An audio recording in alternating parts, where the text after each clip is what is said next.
All right, welcome back. It's time for this week's Capitol Report with Pat McGuigan of CapitolBeatOK.com.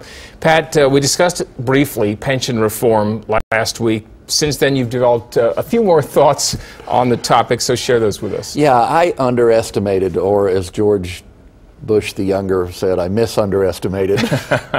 I underestimated the positives in the pension reform bill. You know, now that I've really studied it again, studied it anew, House Bill 2630 is a very important piece of legislation.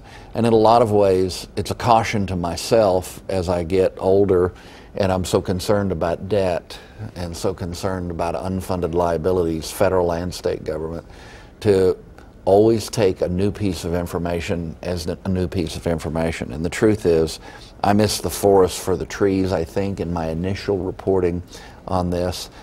Let me just say that for future hires in Oklahoma State government, they'll be under the defined contribution system, which is by definition sustainable. It pays for itself over time. Rather than the defined benefit program, which, it bears repeating, across our 6 platforms, 6 kinds of retirement programs for state employees, has a cumulative $11.5 billion in debt at least. State Budget Solutions and others puts that cumulative debt higher.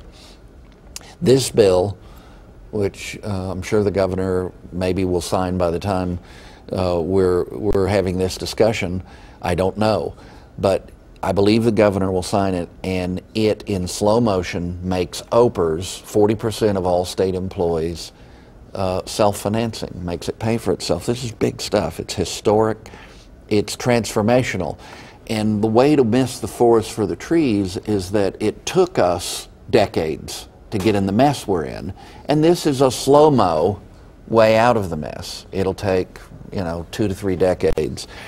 It will operate as a safety valve initially as we're hiring new people beginning in 2015, and then it'll be a bulwark against unfunded debt and liabilities that cannot be sustained. I've called Randy McDaniel the savior of Oklahoma's government pension systems, and I think that bears repeating. Good bill.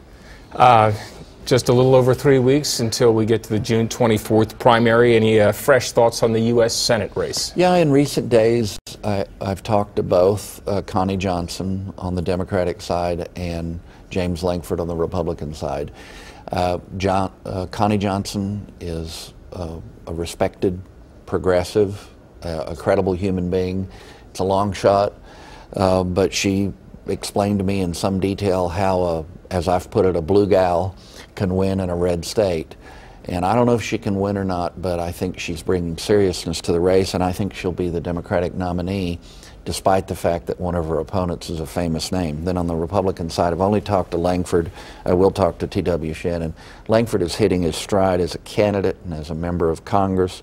If he can win the nomination outright, he'll be Oklahoma's next U.S. Senator. If there's a runoff, I'm not sure, because I think Shannon brings some stuff to the table too. So stay tuned. It's only 3 weeks away. It's coming up quickly.